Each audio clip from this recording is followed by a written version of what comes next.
salary of a Marion County firefighter is in the mid-$30,000 range.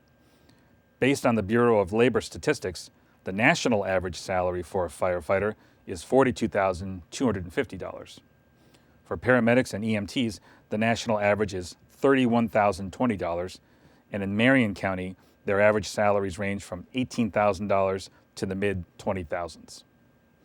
An April 2014 Star Banner article reported on a mass departure of experienced paramedics, and Dr. Frank Fraunfelter, County Fire Rescue Emergency Director, was quoted, quote, "You're left with more inexperienced folks that may not make the right decisions at all times," end quote. Also, in reference to experienced first responders leaving Marion County, Randy McVeigh, CEO of Ocala Regional Medical Center, stated, quote, "There is a change in care when that starts occurring. It's a matter of experience," end quote. In addition, prospective businesses and potential residents who may be exploring a possible move to Marion County might also be deterred by Marion County's failure to retain experienced safety personnel. Mr. Fiorello, what 2 actions do you propose to manage this public safety concern? Well, Jim, public safety is number one as far as I'm concerned. Police, law enforcement, fire and rescue, and ambulance. You touched upon something that's very important, and I know yours was a little long-winded, and hopefully mine doesn't go over the time limit. Think of this for a minute, Jim. We've got a fire college right here in Marion County where individuals choose to be a firefighter. That's his or her profession. Those instructors there can actually pick the cream of the crop to come to be our firefighters and possibly save your life, God forbid that ever happens, or your house structure from a fire or ambulance. But if you say, why don't you come on board, I think you're the pick, you're what we're looking for, but we're going to start you off at 10 grand less than you're making now. How do you recruit anyone? You're not going to. What I'm afraid of is the good firefighters that we spent good taxpayer money to train and have found a home here in Marion County for their profession are going to leave to go to other areas for more money, for a higher salary. And what scares me all the more is what are we going to replace them with? Are we going to get the ones from other municipalities that they're, for no better term, glad to see leave? I'm really afraid of this, and I think what we need to do is sit down and work with our staff and find out what we can do to make sure that those good employees that we've trained here in Marion County, those first responders, are here to stay to protect your life. That's very, very important. I know yours was a little long-winded and I may have missed some of it, but the bottom line is your public safety is very, very important. How do I put a price tag on someone's life? Tough question. But I think you need to, I want to prioritize and make that one of your number one responsibilities for Marion County government. I want to keep the good employees that we have. Thank you. You're welcome. Mr. Zalak, your campaign website states that you are a solution-focused leader. What solutions do you have to curb the exodus of experienced firefighters, paramedics, and EMTs, and why hasn't employee retention been a priority? Well, here's exactly what's been occurring at the County Commission. Our fire advisory board made up of citizens and communities and the healthcare system have come to us identifying, this exact problem. This happened a few months ago, as you stated, just as the Star Banner article was coming out. We've taken that and been proactive. We know that the 5-year paramedic has been and are starting to leave Marion County. And so we want to address that exact issue. As we look at that, one of the programs that we had before that worked so successfully for our community and emergency services was recruiting local folks. We had where the fire service would actually go in with our community colleges, with the fire school, and continue to recruit those. And we had a specialized program to make sure that the folks that were in our community knew how much we wanted them to work and serve right here in this home community, where their family is, where their home is. And so putting that program back in place is going to continue to help us recruit the very best right here from home. Secondly, is that we're working. Right now, we're in negotiations. And here's the difference. In the private sector, and when you have a group of folks that are moving or leaving, what do you do? You work with that very group. You make the right funding choices. You put the money where you need it the most, and you continue to have success. Although when we're working with union contracts, that makes it difficult. So what are we going to do? As we look at that, we're working with our current contract to try to make sure that we're putting the money where the paramedics need it, encouraging the EMTs to become paramedics, and continuing to make sure that we have the very best health care. We have fought tooth and nail for the trauma center right here in Marion County that Mr. McVeigh has. We wanted to make sure that our folks could get the best care. That's why when we had an accident and they had a hard time removing the unfortunate person that was in the car accident, we had a trauma center doctor that was able to go to the scene, help the paramedics extract that person, and quite frankly, save a limb. That is the power of the recruitment of our healthcare system. That's why we have such a great healthcare system, and that's why in the future, we're going to continue to make sure the Marion County citizens feel safe and know they have the right person on the back of that truck to save them. Thank you. Thank you very much. The County Commission has consistently rejected tax increases, and county reserves are dwindling. Impact fees, usually reserved for infrastructure needs of new development, have been suspended since 2010. In a June 2014 Star Banner article, it was reported that over 440 miles of roads in Marion County were in poor condition or worse. Marion County's strategic plan states that the primary challenge for road maintenance is a $15 million annual need and a $3.5 million annual funding source. Mr. Fiorello, if elected, what funding source do you believe is appropriate to address this maintenance need? What two proposals would you make to address this issue?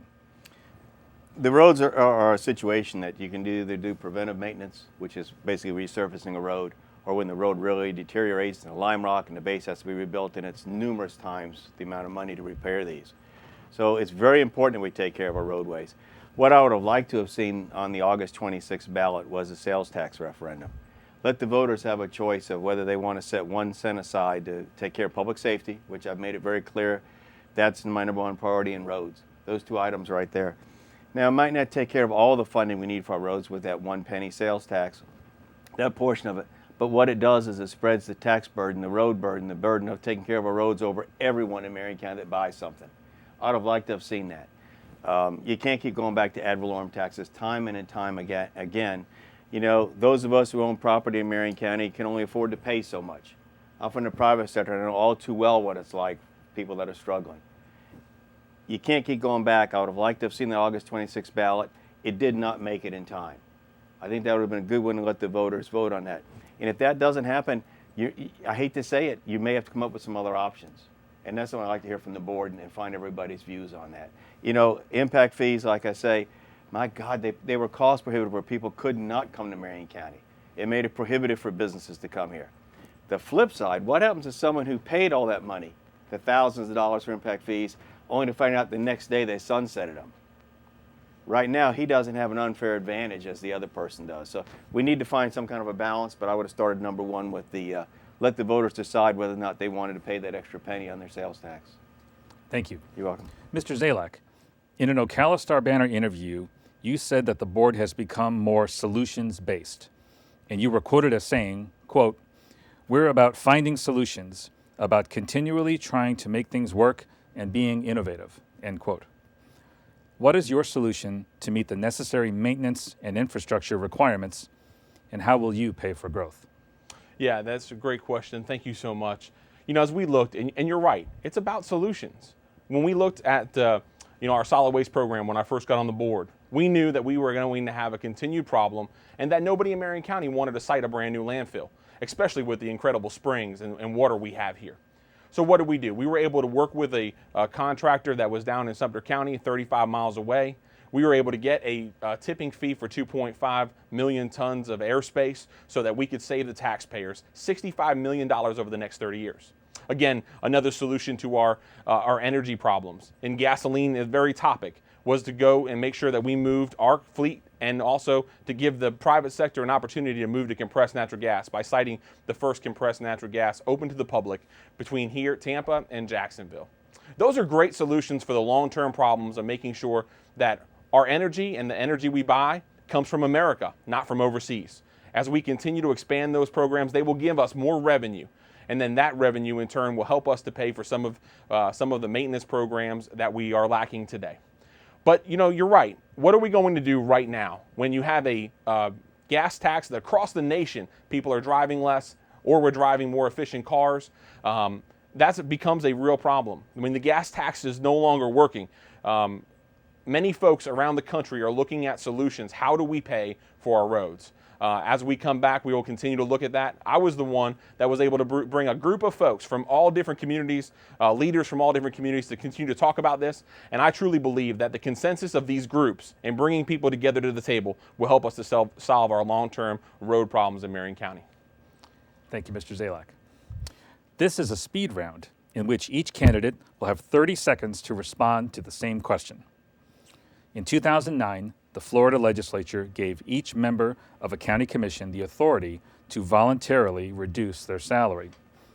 If you take office in November, what salary would you propose for yourself? 30-second response, Mr. Fiorello. I'm Glenn Fiorello, and I have a passion for good government, not a paycheck. If I could ever be so sincere, I'm here because I want a good government. The salary is irrelevant. If you were to say to me, Fiorello, we'll pay for your dry cleaning bill on your suits, no health insurance, no benefits whatsoever, and you can get my opponent to sign on with that, I'll agree to the exact same thing. Thank you. Mr. Zalak. Yeah, you know, the county government, when you look at the salary, it is done by the state. And every time that the state looks at population every 10 years, they have a slight adjustment based on their formula. You know, we know when we come for the job interview, to interview before you, the people of Marion County, we know exactly what the salary is. We know what the workday is. They tell us it's part-time, but I guarantee you it's full-time to really make any real projects happen. So I believe that the salary and the benefits and all that are set, and that our community knows exactly what they're getting for. And when they have county commissioners working for them, saving hundreds of thousands of dollars for compressed natural gas, saving $65 million for solid waste, for doing all of those things and continuing to work hard for them, the salary is a minimal component. Thank you. This concludes the questions for our county commission candidates. Additional live forums hosted by the League of Women Voters will be on July 21st at the Circle Square Cultural Center and on July 28th at the Ocala Police Department Community Room. Go online and like the League of Women Voters on Facebook and follow us on Twitter for all our events and updates. Thanks to Marion County Public Schools for their partnership in taping and producing this forum for broadcast. Don't forget to vote in August. Early voting starts on August 16th, and Election Day is August 26th. Thank you to the candidates for their participation, and thank you for watching.